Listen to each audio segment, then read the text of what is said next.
अब जैसा कि मैंने पहले वीडियो में बताया कि दो नेशन थ्योरी जो है वो एक प्रकार से साबित हो चुकी थी कि मुस्लिम मुस्लिम नेशन की डिमांड करने लगे, हिंदू हिंदू नेशन की डिमांड करने लगे। यहाँ तक जो है वो पहली वीडियो में मैंने बात किया आपसे। तो इसमें जो है हिंदू नेशनल मूवमेंट शुरू हुआ, जिसमें भाई परमानंद ने लेक्चर दिया। उन्होंने बताया कि पृथ्वीराज, शिवाजी, बैरागी वीर ये हमारे जो हैं हीरो हैं। और उस साइड से जो मुसलमान थे उन्होंने कहना शुरू किया कि मोहम्मद बिन कासिम अंग्रेज हमारे हीरो हैं। देखिए यहाँ से डिफरेंसेस आ जाते हैं कि अंग्रेज़ों ने जब हिंदुस्तान को एक प्रकार से छोड़ने की प्लान शुरू हो गई थी, तो हमारे हिंदू मुसलमानों में अब विचारों की विभिन्नता शुरू हो गई थी। हमारे भाई परमानंद हिंदू नेशनल मूवमेंट में बात कर रहे हैं कि हमारे हीरो कौन हैं, पृथ्वीराज, शिवाजी, बैरागी वीर। और उधर मुस्लिम क्या बोल रहे हैं, हमारे हीरो हैं जो मोहम्मद बिन कासिम और औरंगजेब, ये हमारे हीरो हैं। तो यहाँ से जो एक प्रकार से डिफरेंसेस जो है वो शुरू हो गए। अब हिंदू जो है, हिंदू की मान्यता जो थी वो हिंदू की मान्यता थी कि वो एक प्रकार से अपने रामायण से, महाभारत से, इनसे जो है अपनी शिक्षा प्राप्त करते थे, इन्हीं को मानते थे। उस साइड में कुरान और हदीस जो है उसमें मुसलमान अपने को मानते थे। तो वहाँ भी डिफरेंसेस थे। ये गहराई आप देखते हैं तो हिंदू मुसलमान दोनों का जो भूतकाल था वो भी बैड एक्सपीरियंसेस थे। आपको मालूम होगा बैड एक्सपीरियंसेस कैसे थे, वो भी मैं बताऊंगा आपको कि अगर भूत में जाएंगे तो जब मुसलमान अपने को अगर मोहम्मद बिन कासिम का, औरंगजेब का वंशज मानेंगे तो वो भी घाव जो है वो अभी तक हिंदुओं में थे और वो बातें उभरने लगी थी। तो इन जो विचार थे ये एक प्रकार से मुसलमानों में, हिंदू में गैप पैदा करने लग गए थे। अब मुसलमानों ने मुसलमान को कम्युनिटी बोल दिया। उन्होंने बोला कि मुसलमान एक कम्युनिटी है, लेकिन हिंदू कम्युनिटी तो नहीं बोल सकते थे क्योंकि 4 वर्ण पे आधारित थे। तो यहाँ पे थोड़ा सा हमारा हिंदुओं में और मुसलमानों में डिफरेंस था कि मुसलमान जो है कम्युनिटी पे आ गए, वो सारे एक हो गए, और हमारे हिंदुओं में 4 वर्ण अलग अलग। वो समस्याएं मैं आगे बात करता हूँ। उसके बाद जो चैप्टर 3 में लिखा है उन्होंने कि ना तो ये डिफरेंसेस पे था, ना ये किसी और चीज़ पे था। विल ऑफ द पीपल, जो मुसलमान थे उनकी विल थी ये कि हमें इंडिपेंडेंट नेशन मिले, हमें मुसलमान जो मुस्लिम नेशन है पाकिस्तान वो मिलना चाहिए। उसमें जो है उन्होंने राउंड टेबल कॉन्फ्रेंस में 14 पॉइंट लिख के गए थे। वो उन्होंने बोला कि हिंदू हमारे ऊपर ज्यादती कर रहे हैं। तो 14 पॉइंट में कॉमनल राइट्स बोलते हैं, कॉमनल अधिकार जो है अंग्रेजों ने उनको दे दिए थे। इससे भी एक प्रकार से हिंदुओं में और मुसलमानों में थोड़ी सी विभिन्नता, कटुता पैदा हो चुकी थी। और कांग्रेस ने यहाँ पर एक न्यूट्रल पोजीशन ले ली थी कि हम मुसलमानों को भी खुश करेंगे और हिंदुओं को भी खुश करेंगे। तो उन्होंने एक न्यूट्रल पोजीशन लेकर के काम करना शुरू किया। तो मुसलमानों ने सोचा, ये 1930 के आसपास की बात है, कि मुसलमानों ने सोचा कि कांग्रेस हमारे लिए कोई खतरा नहीं है।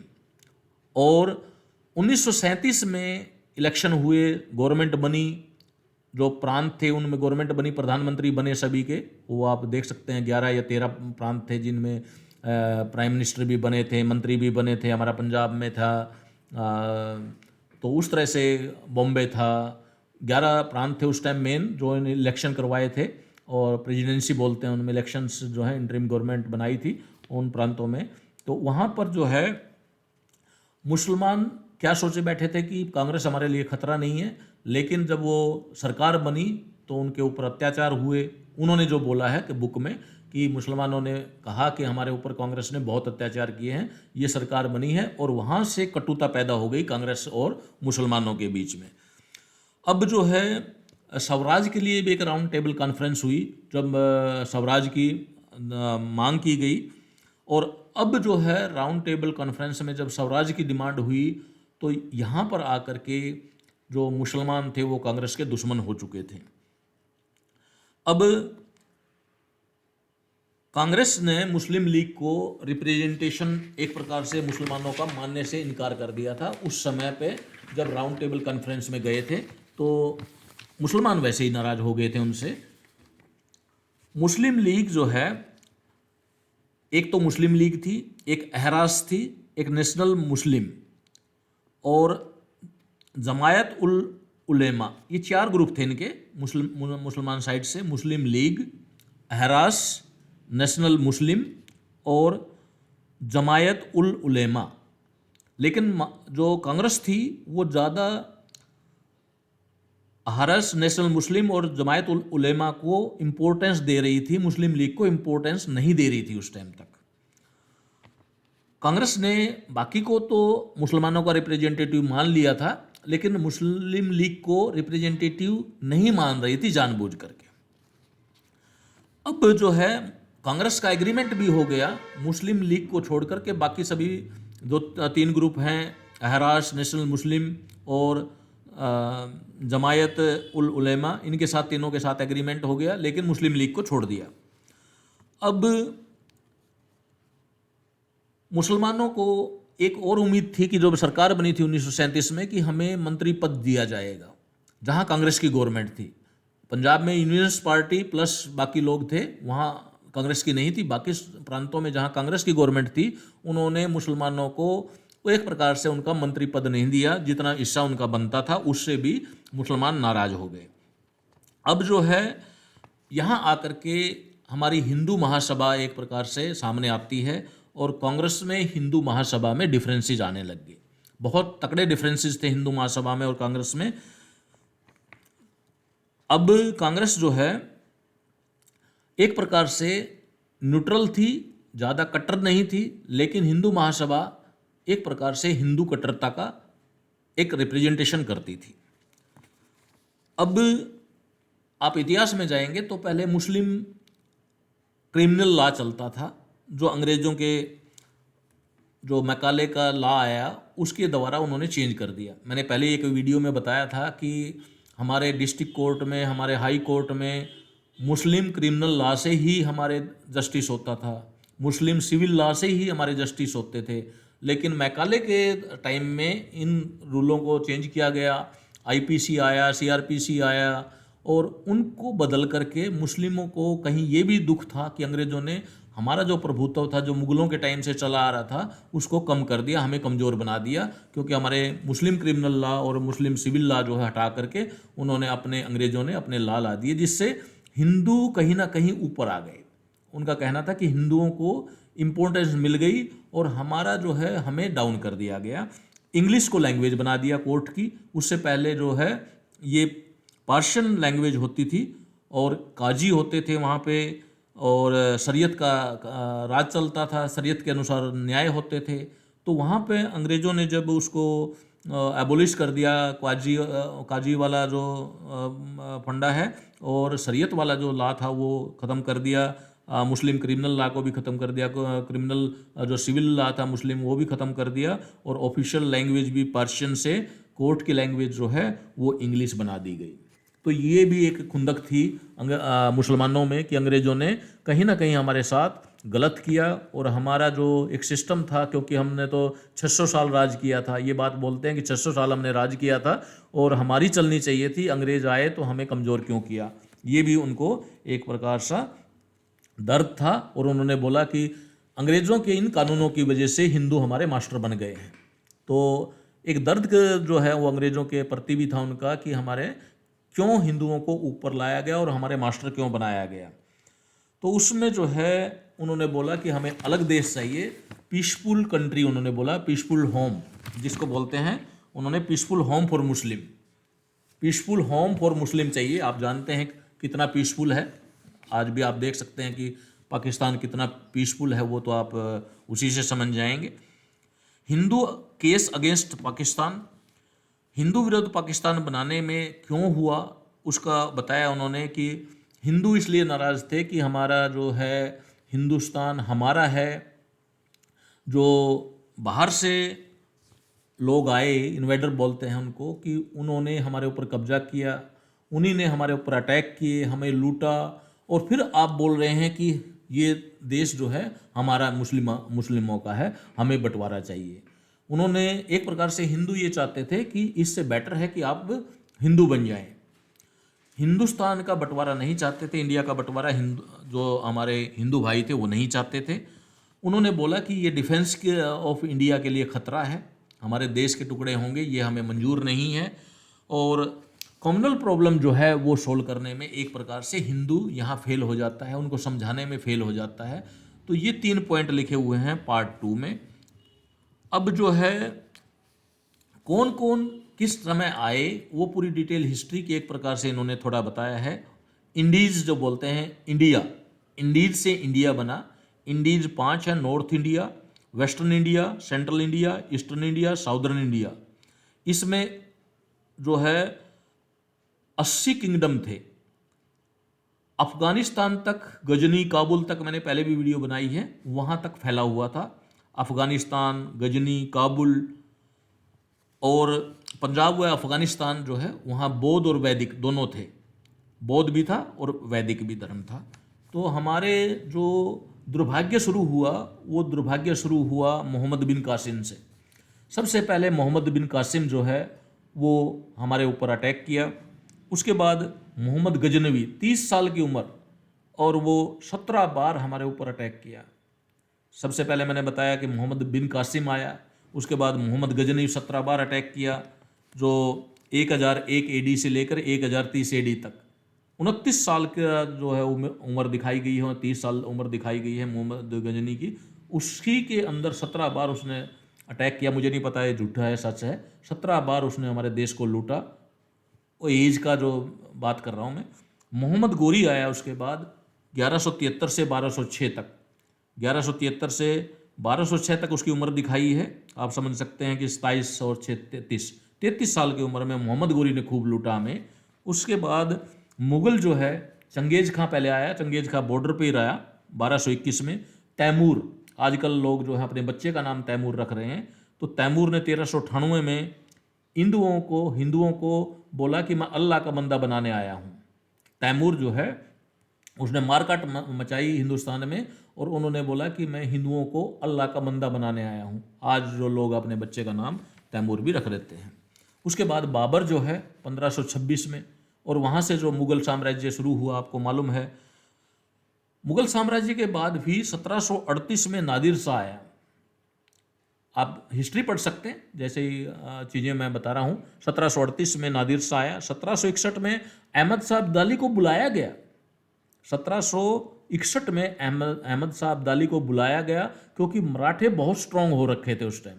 मराठों का बहुत जगह राज था और मराठे बहुत स्ट्रांग माने जाते थे। तो इसमें जो है एक प्रकार से हिंदुस्तान से मुस्लिमों की तरफ से चिट्ठी लिखी जाती है अहमद शाह अब्दाली को, और उसको बुलाया जाता है कि मराठे बहुत स्ट्रांग हो जाएंगे, नहीं तो आप अटैक कीजिए।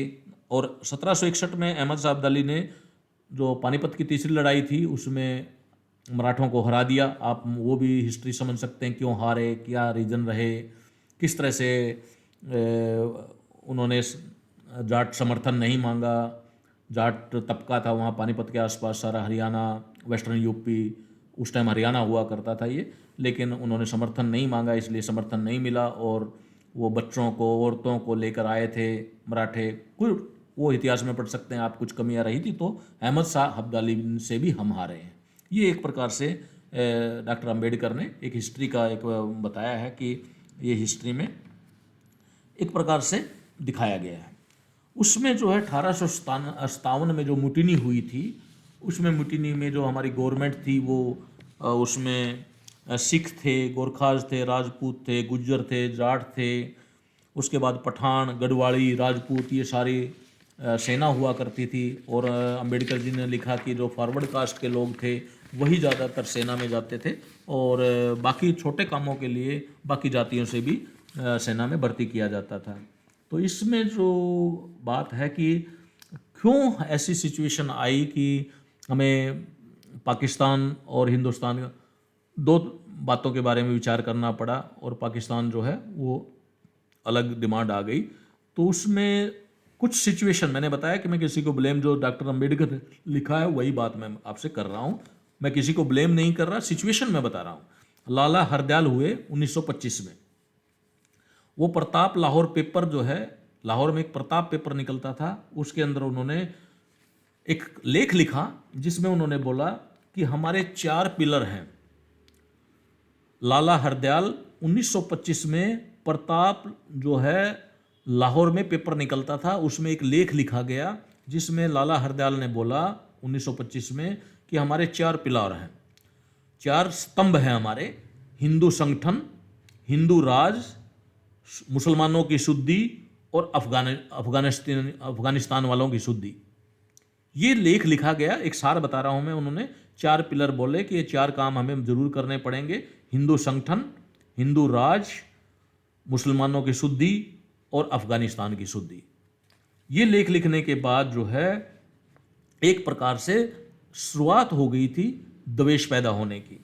और उस समय डॉक्टर अंबेडकर ने लिखा कि बनिया जाति जो है बहुत अमीर हुआ करती थी, उनके पास सारा एकुमुलेशन ऑफ मनी था। वो लोग जो है धर्म के लिए जो पैसा दान करते थे, और हिंदुओं में सबसे ज़्यादा जाति जो है, जो अमीर जाति बताई गई है, वो बनिया थे उस समय, जो बिजनेसमैन जिसको बोलते हैं बनिया। उसके अंदर जो है जो लाला हरदयाल ने लेख लिखा, इसके बाद जो है मर्डर होने शुरू हुए। इसमें जो है मुसलमानों ने हत्या करनी शुरू की। जो मुसलमानों के अगेंस्ट कोई बोलता, चाहे मुसलमान भी हो, उसकी भी हत्या होती थी। जैसे मिर्ज़ा गुलाम अहमद जो है, उसने लेख लिखा था, मुसलमानों ने उसकी हत्या कर दी थी। अब जो है नेक्स्ट मैंने बताया कि वहाँ तक लाला हरदयाल ने ये शुरुआत कर दी थी कि हम हिंदू राष्ट्र बनने जा रहे हैं। उन्होंने हिंदू राज भी बोला, हिंदू संगठन भी बोला, और मुसलमानों की शुद्धि, अफगानिस्तानियों की शुद्धि, इस तरह से उन्होंने वर्ड यूज किए। इसमें मुसलमानों में नाराज़गी बढ़ गई। उसके बाद आते हैं वी.डी. सावरकर। अब वी.डी. सावरकर जो है वो प्रेसिडेंट ऑफ हिंदू सभा थे। तो यहाँ से थोड़ा सा आप समझिए कि यहाँ से शुरुआत होती है जो ज़्यादा कटुता की बात आती है। हिंदू नेशनल महासभा, 1 मैन 1 वोट की इन्होंने जस्टिफिकेशन दिया। हिंदू महासभा पाकिस्तान के खिलाफ है, इसका विरोध होना चाहिए, पाकिस्तान का विरोध होना चाहिए, हिंदू महासभा इसके विरोध में है। हम हिंदुइज्म चाहते हैं, हिंदुत्व चाहते हैं। स्वराज जो है वो हिंदू डिमांड करने लग गए। हिंदुस्तान नाम होना चाहिए। संस्कृत जो है वो एक प्रकार से या तो हिंदी हो या संस्कृत राष्ट्रभाषा हो। ये जो है वीर सावरकर जी की कुछ चीज़ें आने लगी सामने। सावरकर जी ने स्वराज की डिमांड की, लेकिन वहाँ तक कुछ बातें ऐसी हैं जो सावरकर जी स्वराज का जो बोल रहे थे, वो बोल रहे थे कि इक्वल सिटीजन रहेंगे, इक्वल राइट्स दिए जाएंगे, इक्वल प्रोटेक्शन दी जाएगी, civil right in proportion to population होगा, हम माइनॉरिटी का पूरा अधिकार देंगे। लेकिन मुसलमान माइनॉरिटी जो है हिंदुओं के नीचे में रहना या हिंदुओं के अंडर में रहना नहीं चाहते थे। तो सावरकर जी से भी वो नाराज़ हो गए, और सावरकर जी ने बोल दिया कि हिंदू राज, हिंदुस्तान हमारा होना चाहिए, और पितृभी और पुण्य भू, हमारी पितृभू है और हमारी पुण्य भू है। ये हमारी एक प्रकार से पैतृक संपत्ति है हिंदुस्तान, और पितृभू बोलते हैं, और पुण्य भू, हमारे पुण्य कर्म जो हुए हैं यहाँ पे, हमारे पुण्य भूमि भी है और पितृभूमि भी है। ये सावरकर जी ने बोला।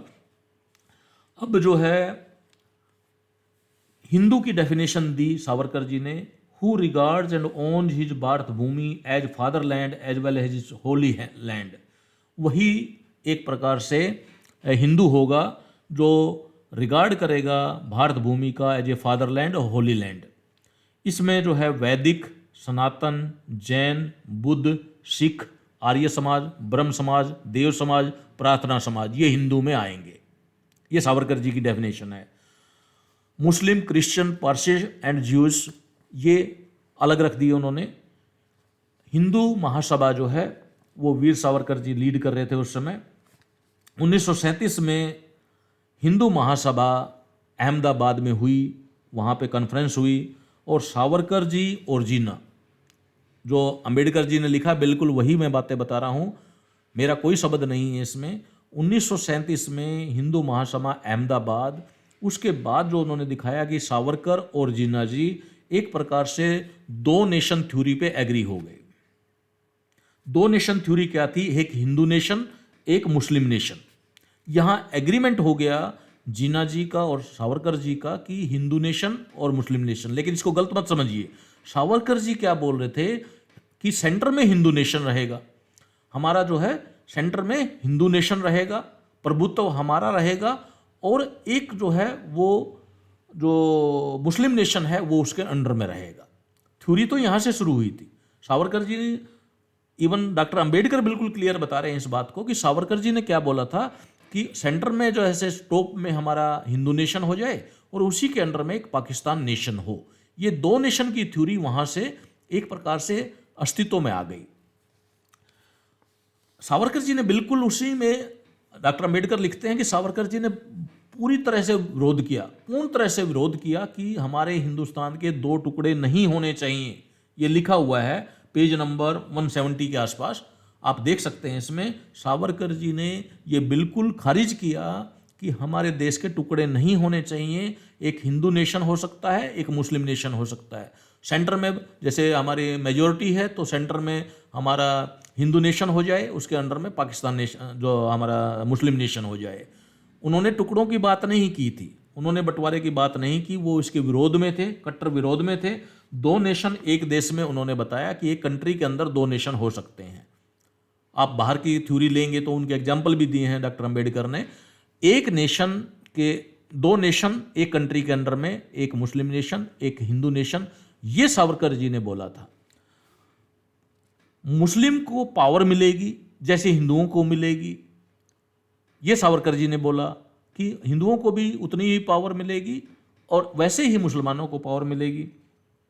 इसमें जो कांग्रेस थी वो डिप्लोमेसी जो है गेम खेल रही थी। यहाँ पर कांग्रेस का रोल जो था वो डिप्लोमेसी था, वो मुसलमानों को भी खुश करना चाहती थी और हिंदुओं को भी खुश करना चाहती थी। जबकि सावरकर ने बोला था कि मुस्लिम जो नेशन है वो अपना झंडा बना सकते हैं, अपना झंडा रख सकते हैं। उसके बाद जो है हिंदू कॉन्स्टिट्यूशन बनेगा, जो हिंदू राज सेंटर में रहेगा उसका हिंदू कॉन्स्टिट्यूशन बनेगा, मुस्लिम नेशन जो होंगे उसका मुस्लिम कॉन्स्टिट्यूशन बनेगा, या फिर अगर चाहें तो एक कॉन्स्टिट्यूशन दोनों के लिए भी बन सकता है। ये सावरकर जी ने यहां तक बात की थी। दो नेशन थ्योरी तो आ गई थी, लेकिन देश के बंटवारे से मना कर दिया था उन्होंने, वो उसके विरोध में थे कि देश के टुकड़े नहीं होंगे, एक कंट्री के अंदर में दो नेशन होंगे। ये सावरकर जी ने एक प्रकार से यहां पे थ्योरी दी थी। अब मैंने बताया कि जब हमारे इस तरह के विचार आने लगे तो हमारे देश में एक प्रकार से बंटवारे की तरह हम चल पड़े। जब सावरकर जी कुछ योजनाएं बना रहे थे तो उन्होंने एक प्रकार से मुस्लिम कंसर्न नहीं थे कि मुस्लिमों के लिए क्या बनाएं हम क्या नहीं, वो हिंदुओं के बारे में ज़्यादा विचार कर रहे थे। और इधर जो है अब एक नया गेम शुरू होता है महात्मा गांधी जी का। महात्मा गांधी जी ने कांग्रेस को कैप्चर किया और एक चीज के पीछे पड़ गए, हिंदू मुस्लिम यूनिटी। यहां आप ध्यान दीजिए कि महात्मा गांधी जो है वो हिंदू मुस्लिम यूनिटी कांग्रेस को मजबूत करने के लिए, उसके पीछे पर्पज था कि कांग्रेस को मजबूत किया जाए, और कांग्रेस को मजबूत करने के लिए उन्होंने सब कुछ त्याग दिया, केवल हिंदू मुस्लिम यूनिटी होनी चाहिए।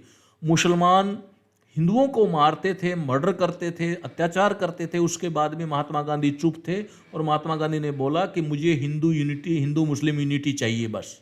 तो इसमें डॉक्टर अंबेडकर ने लिखा है, इन्होंने महात्मा गांधी ने स्टार्टिंग में ही बोलना शुरू कर दिया कि मैं अगर हिंदू मुस्लिम यूनिटी हो जाए, एकता हो जाए, मैं 6 महीने में स्वराज दे दूंगा, मैं स्वराज ले आऊंगा 6 महीने के अंदर ही, अगर हिंदू मुसलमान की यूनिटी हो जाए, एकता हो जाए। यहाँ से स्वराज शब्द जो है वो आया है और मुसलमानों ने बहुत जल्दी में स्वराज मांगना शुरू कर दिया। जो 1919 में 2 मार्च 1919 में सत्याग्रह जो है रावल्ट एक्ट के विरोध में, जो सत्याग्रह महात्मा गांधी ने शुरू किया, उसमें सत्याग्रह शपथ दिलाई गई। जो भी हिंदू आए, मुस्लिम आए, उनको सत्याग्रह शपथ दिलाई गई महात्मा गांधी के द्वारा, और 18 अप्रैल 1919 को इसको सस्पेंड कर दिया गया सत्याग्रह को कुछ कारणों की वजह से। और इसके साथ में ही एक खिलाफत आंदोलन शुरू कर दिया मुसलमानों ने। जब महात्मा गांधी जी सत्याग्रह आंदोलन कर रहे थे, उसी के साथ में 1919 में ही खिलाफत आंदोलन शुरू किया मुसलमानों ने। आप सोचेंगे खिलाफत आंदोलन कहां से आ गया? खिलाफत आंदोलन तुर्की को बचाने के लिए, मुसलमान जो थे, हिंदुस्तान के मुसलमान तुर्की के कुछ अधिकार छीन लिए गए थे। जो भी परिस्थितियां थी वहां इतिहास में आप चेक कर सकते हैं। तुर्की को बचाने के लिए, तुर्की के फ्रीडम को बचाने के लिए, तुर्की के अधिकार को बचाने के लिए सारे मुसलमान हमारे हिंदुस्तान के खिलाफत आंदोलन में शुरू हो गए, खिलाफत आंदोलन शुरू कर दिया। और यहां पे देखिए महात्मा गांधी जी क्या शुरू कर रहे थे, सत्याग्रह। और 1919 में ही तुर्किश एम्पायर के फेवर में इन्होंने खिलाफत आंदोलन शुरू किया मुसलमानों ने। अब महात्मा गांधी एक चालाकी कर रहे थे कि हिंदू मुस्लिम जो है एकता उनको बनानी थी, कांग्रेस को मजबूत करना था और स्वराज लेकर आना था। इस तरह से उन्होंने उनको एक दिलासा दी थी कि मैं 6 महीने में स्वराज ले आऊंगा। यहां पे जब वो खिलाफत आंदोलन किया मुसलमानों ने, तो महात्मा गांधी इसमें शामिल हो गए। खिलाफत आंदोलन में महात्मा गांधी शामिल हो गए, जिसमें उसको तुर्की के अधिकार की चिंता थी। तुर्की के जो अधिकार थे, वो तुर्की के अधिकार जो एम्पायर के अधिकार थे, या जो तुर्की में घटना घटी वो हिस्ट्री में देखेंगे आप, उसके लिए महात्मा गांधी खिलाफत आंदोलन में खड़े हैं मुसलमानों के साथ में, और हिंदुओं को इनवाइट कर रहे हैं कि आप मुसलमानों का साथ दीजिए। और मुसलमानों को साथ देने के लिए उन्होंने बोला कि हिंदुओं को अपने मुस्लिम भाइयों का साथ देना चाहिए। उसमें जो नॉन कोऑपरेशन मूवमेंट जो है वो स्वराज लेने के लिए नहीं था, वो खिलाफत आंदोलन का एक पार्ट बन गया। खिलाफत जो है और नॉन कोऑपरेशन, महात्मा गांधी ने उसका नाम दिया नॉन कोऑपरेशन, और खिलाफत आंदोलन था तुर्की को बचाने के लिए, तुर्की के अधिकार बचाने के लिए। खिलाफत मुसलमानों का नाम दिया हुआ था, उसी में महात्मा गांधी शामिल हो गए, हिंदुओं को शामिल कर लिया और इसका नाम दे दिया नॉन कोऑपरेशन। ये कोई हमारे देश के या अंग्रेजों के विरुद्ध, किसी के विरुद्ध नहीं था, ये आंदोलन था तुर्की के अधिकारों को बचाने के लिए, जो डॉक्टर अंबेडकर ने लिखा है। जहाँ तक मेरी समझ है, मैंने उसको इंटरप्रेट किया है, उसको हिंदी में लेकर आया हूँ मैं, तो वहाँ पर ये जो है हमारे तुर्की को हेल्प करने के लिए नॉन कोऑपरेशन मूवमेंट था, और खिलाफत आंदोलन मुसलमानों के द्वारा किया हुआ था, जिसमें हमारे हिंदुओं को भी शामिल किया गया ज़बरदस्ती, और महात्मा गांधी को भी अपने हिंदू मुस्लिम यूनिटी बनाने के लिए खुद कूदना पड़ा उसमें। और हिंदुओं को बोला गया कि अपने भाई हैं ये, अगर ये कष्ट में हो तो हमें साथ देना चाहिए इनका। यहाँ पर एक बात और आई, थोड़ा सा आगे चल के वो बात आएगी, मैं यहीं बता देता हूँ कि महात्मा गांधी को हिंदुओं ने बोला कि हम साथ दे देंगे इनका, लेकिन एक काम करना पड़ेगा, गोवध बंद करना पड़ेगा, गाय की हत्या करना बंद करना पड़ेगा, अगर हम इनका खिलाफत आंदोलन में साथ देंगे तो। महात्मा गांधी ने साफ बोला कि गोवध कंडीशन लगा करके आप साथ देंगे, मैं इसके लिए खुश नहीं हूं। अगर आपको साथ देना है अपने भाइयों का, मुसलमान भाइयों का, तो गोवध की कोई कंडीशन नहीं होगी, गोवध बैन करने की कोई कंडीशन नहीं होगी। गाय को काटना या गाय को जो भी वो वध करते हैं, मुझे इससे कोई मतलब नहीं है। अगर हिंदुओं को साथ देना है तो मुसलमानों का साथ देना होगा। इस बीच में एक चैप्टर और है जो अंबेडकर जी ने लिखा है कि जगह जगह पे मुसलमान जो है वो हिंदुओं को मर्डर करने लग गए थे, काफ़ी मर्डर हुए। उन्होंने एक पूरा चैप्टर दिया है उसके ऊपर, इसी बुक में, कितने मर्डर हुए, कितने लोग मरे। तो महात्मा गांधी ने बोला, चुप्पी साध ली उसके ऊपर। महात्मा गांधी ने कहीं नहीं बोला कि मुसलमानों को ये नहीं करना चाहिए। उनको चिंता थी कांग्रेस को मजबूत करना है, हिंदू मुसलमान की एकता को साबित करना है, और उसको कांग्रेस को, हिंदू मुसलमान की अगर एकता बनेगी तो कांग्रेस मजबूत होगी। ये डॉक्टर अंबेडकर लिख रहे हैं। तो उसमें जो है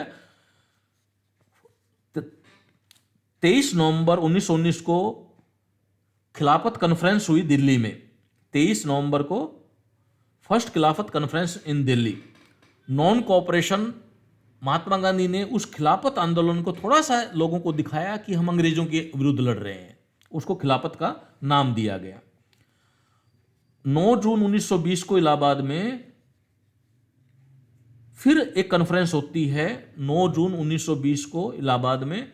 इसमें बोला गया कि तुर्की के जो ग्रीवेंसेस हैं उनको रिड्रेस किया जाए। ये दबाव बनाने के लिए ये खिलाफत आंदोलन और नॉन कोऑपरेशन आंदोलन था। 1920 जून को मैं बोल रहा हूं, 9 जून 1920 को फिर दबाव डाला गया कि तुर्की के ग्रीवेंसेस जो हैं उनको हल किया जाए। तो आप इस चीज को देख सकते हैं, अंबेडकर जी क्या लिख रहे हैं, खिलाफत, नॉन कोऑपरेशन, तुर्की के लिए था, न कि हमारे हिंदुस्तान के लिए था। इसमें एक खिलाफत कमेटी भी बनी। जो खिलाफत कमेटी थी उसमें जो है उन्होंने तुर्की के लिए काम किया, तुर्की के अधिकार बचाने के लिए काम किया। और कांग्रेस और मुस्लिम लीग में यहाँ पे कुछ सहमति बनती दिखाई दी और मुस्लिम डेलीगेट्स बनाए गए। डॉक्टर अंबेडकर बोलते हैं मुझे नहीं पता क्या समझौता हुआ, लेकिन काफ़ी डेलीगेट्स जो हैं वो मुसलमानों की साइड से भी बनाए गए और कांग्रेस में और मुस्लिम लीग में यहाँ पर एक समझौता हुआ। अब महात्मा गांधी क्या बोल रहे हैं, हिंदुओं को चाहिए वो मुसलमानों का साथ दें खिलाफत आंदोलन में, गोवध को मैं कंडीशन नहीं बना सकता।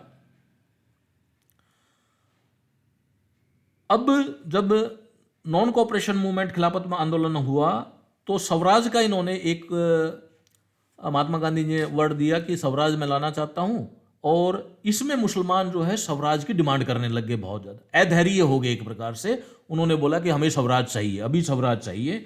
ये महात्मा गांधी जी ने स्वराज उनको देने की बात की थी, उसी पे वो अधैर्य होने लग गए और उनको इमीडिएट चाहिए था स्वराज। अब वही डर था, डॉक्टर अंबेडकर लिखते हैं कि मुझे वही डर था कि अफगान से जो है लोग बुलाए जाएंगे, अफगानी सेना की सहायता ली जाएगी। मुसलमानों ने वही किया। अफगान से जो अमीर था अफगानिस्तान का, उससे ये डेंजरस प्रोजेक्ट करवाया गया और उनको जो है एक प्रकार से अटैक करवाया गया जो अफगानिस्तानी थे। ये स्वराज के चक्कर में, जो महात्मा गांधी ने स्वराज के एक वर्ड दिया था कि 6 महीने में मैं स्वराज ला दूंगा, उसके चक्कर में जो है ये डेंजरस प्रोजेक्ट हुआ जिसमें अफगानिस्तानी एक प्रकार से हमारे ऊपर अधिकार जताने लग गए और वो उनको बुलाया गया। उसके बाद जो है मद्रास में महात्मा गांधी ने, जो डॉक्टर अंबेडकर लिख रहा है, मैं बार बार बोल रहा हूँ, डॉक्टर अंबेडकर की बुक है, उसमें आप चेक कर सकते हैं, ये लिखा हुआ है। मद्रास में महात्मा गांधी ने बोला कि हिंदू मुसलमान की जय बोलो, आप बोलो हिंदू मुसलमान की जय, मोहम्मद अली शौकत अली की जय। उन्होंने बताया कि मोहम्मद अली शौकत अली की जय बोलिए, वंदे मातरम और अल्लाह अकबर के नारे लग रहे थे वहाँ पे। हिंदू मुस्लिम जो है वो, हिंदू अपने वंदे मातरम की जय नारे लगा रहे थे, वो अपने अल्लाह अकबर के लगा रहे थे। और महात्मा गांधी कोशिश क्या कर रहे हैं कि हिंदू मुस्लिम की जय बोलिए, मोहम्मद अली शौकत अली की जय बोलिए। वो उनको गाइड कर रहे हैं कि आप हिंदू मुस्लिम की जय या मोहम्मद अली शौकत अली की जय बोलिए। वो हिंदू मुसलमान की जय लगवाने की कोशिश में थे। अब जो है महात्मा गांधी ने एक शब्द और यूज कर दिया कि मैं दोष नहीं दे सकता जो मुसलमान हिंदुओं की हत्या कर रहे हैं, मैं उनको एक प्रकार से दोष नहीं दे सकता। इसके लिए क्यों नहीं दे सकते, कोई भी गलत करे क्यों नहीं बोल सकते उसमें। तो ये डॉक्टर अंबेडकर की बुक में लिखा हुआ कि महात्मा गांधी ने मना कर दिया कि मैं मुसलमानों को नहीं कह सकता कि वो हिंदुओं को ना मारे। उसके बाद जो है नाथूराम शर्मा 1934 में जो है नाथूराम शर्मा की हत्या की गई। अब्दुल ख्याम ने उनकी हत्या की 1934 में, लेकिन महात्मा गांधी ने इसके ऊपर चुप्पी साधे रखी। नाथूरामल शर्मा जो है 1934 में अब्दुल ख्याम ने उनकी हत्या की, जो डॉक्टर अंबेडकर की बुक में लिखा हुआ है, और इस पे महात्मा गांधी ने एक शब्द भी नहीं बोला। तो कुछ बायस दिखाया है यहाँ पे। उसके बाद हिंदू महासभा सेक्रेटरी को मुसलमानों ने बहुत टॉर्चर किया, वो बड़े अपने जान बचा के भागे थे और गांधी जी ने उसको कंडम नहीं किया। एक प्रकार से गांधी जी यहाँ पर अपना फ़ायदा देख रहे थे कि किसी तरह एकता हो जाए, मुसलमान हिंदुओं से मिल करके मेरी कांग्रेस को मजबूत कर दें। उसमें जो है स्वामी शारदानंद आए और लिबरेटर एक बुक लेख था उसका, उसमें डिटेल दिया उन्होंने। तो उन्होंने लिखा है कि हिंदुओं के मर्डर के ऊपर महात्मा गांधी जो है वो चुप रहे। ये लेख है उनका लिबरेटर, इसके अंदर पूरी डिटेल है। स्वामी शारदानंद का लेख है ये लिबरेटर, उसमें लिखा गया है। और उसने लिखा है कि महात्मा गांधी जो है हिंदुओं की हत्या में चुप रहे, वो बायस थे, वो कुछ नहीं बोल रहे थे। और उसके बाद जो है पाकिस्तान का जब एक प्रकार से डिमांड उस लेवल पे आ गई कि उनको पाकिस्तान चाहिए, तो उनकी डिमांड देखिए, जब हिंदुओं ने ट्राई किया कि किसी तरह बंटवारा ना हो, तो उन्होंने बोला कि हमारा जो लेजिस्लेचर में, सिविल सर्विसेज में, हमारे एग्जीक्यूटिव्स में, ऑल पब्लिक बॉडीज में, इंटरनेशनल ऑर्गेनाइजेशन में, सब में हमारा 50% हिस्सा होना चाहिए। ये कंडीशन लगा दी, 8-10 कंडीशन है, मैं अलग अलग नहीं पढ़ना चाहता, वीडियो लंबी हो जाएगी। तो उसमें जो है उन्होंने कंडीशन लगा दी कि सभी में हमें 50% हिस्सा मिलना चाहिए अगर आप पाकिस्तान को रोक सकते हैं तो। इस प्रकार से जब मजबूर होकर के एक स्टेज ऐसी आ गई कि अब तो पाकिस्तान बनना ही था, और ऑलरेडी वो चीज़ें सिचुएशन में आ चुकी थी कि पूर्वी पाकिस्तान और पश्चिमी पाकिस्तान बन के रहेगा।